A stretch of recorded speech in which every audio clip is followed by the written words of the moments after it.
all the time, like Justin,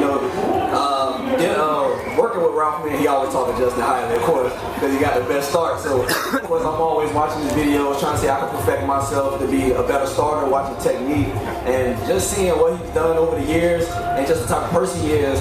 That's why I would like to have someone as him as a mentor. Like, a lot of people don't know how good of a man this guy is, so I look at him more than just another athlete. So I used to watch his videos, watch the Olympics, and just see the passion that he had, the fire in his eyes to run. And I feel like anybody in this room can say that. Like, the man is just good.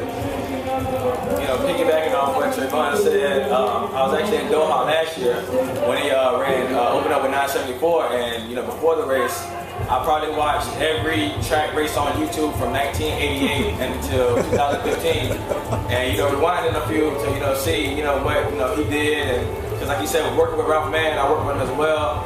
Every time I do a good start, he's like, "Oh, you did great, but Gatlin did this," and I'm like, "All right, man, come on, man." Every time you do a good one, he tells you what Gatlin did, and I'm like, "Oh, I'm about to pull my hair out."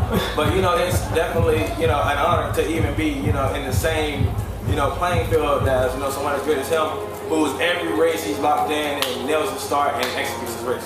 No disrespect.